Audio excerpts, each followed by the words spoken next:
La question suivante est celle de Madame Laffut sur les récentes craintes exprimées dans la presse concernant la réforme des agences de développement local. Vous avez la parole.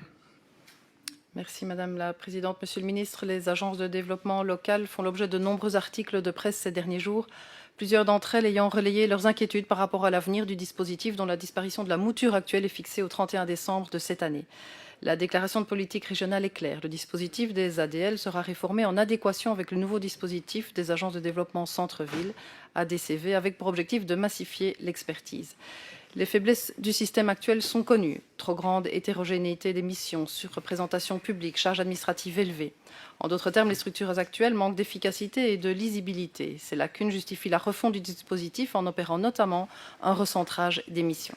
Les principales craintes exprimées quant à la réforme à venir concernent le futur seuil des 20 000 habitants, ainsi que la nature des missions qui se limiteraient à l'avenir de l'animation commerciale, mais également les fins de contrats pour les différents employés. La presse relaye par ailleurs que la première lecture du texte à venir serait présentée à un gouvernement à la mi-avril. Alors, Monsieur le Ministre, je voulais savoir quel était l'état d'avancement de la réforme pour le moment. Pouvez-vous rappeler plus en détail les enjeux qui la sous-tendent, tant pour les ADL que pour les ADCV ? Vous avez indiqué à plusieurs reprises avoir rencontré les responsables des agences de développement local et que certaines des remarques qui avaient été formulées à ces occasions vous ont amené à revoir quelque peu le projet initial. En conséquence, quelles adaptations ont été effectuées et quels sont les principaux axes sur lesquels vous travaillez actuellement? Je vous remercie. Monsieur le ministre, pour une réponse. Merci, Madame la députée. Je vous remercie pour votre question qui me permet de remettre en perspective les fondements et les ambitions de la réforme des ADL, Agence locale de développement local. Je tiens d'emblée à rappeler qu'elle n'a pas encore fait l'objet d'échanges, cette réforme, au sein du gouvernement, contrairement à ce que j'ai pu lire ou entendre. D'abord, reconnaissons-le, les ADL comme les ADCV constituent une spécificité strictement wallonne, sans réel équivalent ailleurs en Europe ou en Belgique. Ça n'existe qu'en Wallonie. Cette singularité mérite que nous nous assurions de leur efficacité et de leur pertinence à long terme. Contrairement à ce que j'ai pu lire ici ou là, il n'a jamais été question de supprimer les agences de développement local. L'objectif, il est clair, renforcer leur capacité d'action en veillant, à budget constant, à dégager une taille critique permettant un financement plus conséquent. Oui, ces structures devront évoluer. Je rappelle qu'il y a un moratoire sur les ADL. Et oui, cette modernisation est indispensable. Alors, les constats ne datent pas d'hier. Le rapport de l'IUEPS, qui plaide pour une clarification du cadre légal, met en lumière une réalité difficilement défendable. Jusqu'à 6 types de structures peuvent aujourd'hui se superposer, totalement ou partiellement, sur les très larges missions confiées aux ADL.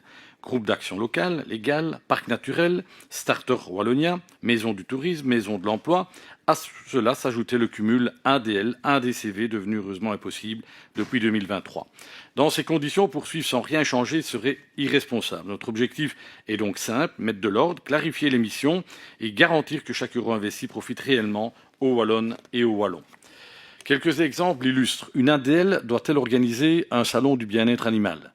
D'autres ne doublent-elles pas le travail d'acteurs déjà compétents en matière de formation, d'emploi, de tourisme, d'agriculture ou d'aménagement du territoire? Ces questions appellent naturellement des réponses claires. Un recentrage s'impose. Une ADL ne doit pas s'occuper de tout. Et si elle s'occupe de tout, elle ne le fait pas bien. Je pense que chaque structure publique doit avoir des missions bien précises. S'agissant des ADCV également, un effort d'équité est indispensable. Est-il normal qu'une ADCV d'une commune de 60 000 habitants perçoive, en cumulant subventions fonctionnelles et APE, presque autant que celle d'une ville de plus de 200 000 habitants, comme Charleroi, comme Liège par exemple? Évidemment non. Le financement doit être revu, rééquilibré et recentré sur les missions essentielles d'accompagnement au commerce. Revenons aux ADL. Je suis moi-même issu du monde rural et je mesure l'importance de préserver ces spécificités. C'est précisément pour cela qu'une concertation a été menée avec les inter-ADL comme avec le réseau ADCV. Et on me reproche souvent de ne pas concerter. Je dis, on n'est pas encore passé au gouvernement, j'ai déjà, concerté. Et ce qui est un peu dommage dans des rencontres que je peux avoir au cabinet, notamment ici avec les inter-ADL, c'est que certaines informations fuitent, mais évidemment hors contexte. Et donc, on raconte n'importe. Ça, je pense que je vais pas m'habituer à ça. Je veux bien concerter, je veux bien échanger, mais si c'est après pour changer hors contexte, je veux dire certaines informations, je vais faire peur à tout le monde, faire peur au personnel des ADL, faire peur aux communes. Je pense que c'est pas une logique de concertation en confiance. Je veux bien concerter en amont, je dis le texte n'est pas encore passé en première lecture, mais pas pour essayer de se faire allumer tous les jours et de façon pas toujours précise et pas toujours erronée. C'est vrai que lors de ces réunions-là, on a mis en évidence certains sujets de discussion, je n'ai fermé aucune porte, mais ça ne m'encourage pas non plus à les ouvrir quand on déforme ce qu'on peut dire lors de ce type de réunion. Alors ces échanges ont justement permis d'identifier plusieurs points d'attention, définition précise des missions. À nouveau, on ne peut pas concevoir que des ADL aujourd'hui puissent, faire tout.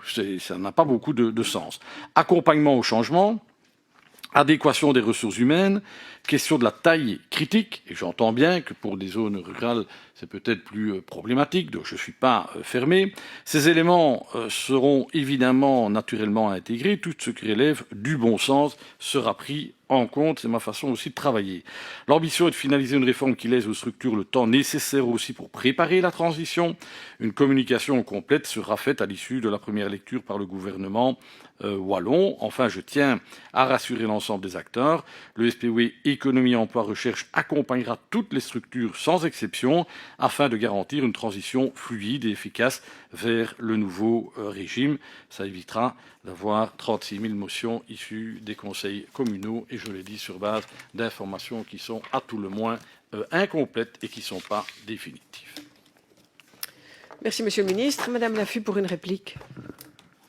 Merci Madame la Présidente. Merci Monsieur le Ministre pour ces précisions et pour la qualité du travail et de la concertation menée sur ce dossier. On sait combien la matière est complexe, vous l'avez rappelé, des superpositions, des missions qui sont tout à fait différentes. Voilà, je salue votre volonté d'harmoniser les pratiques et de renforcer la visibilité et la lisibilité de ce dispositif.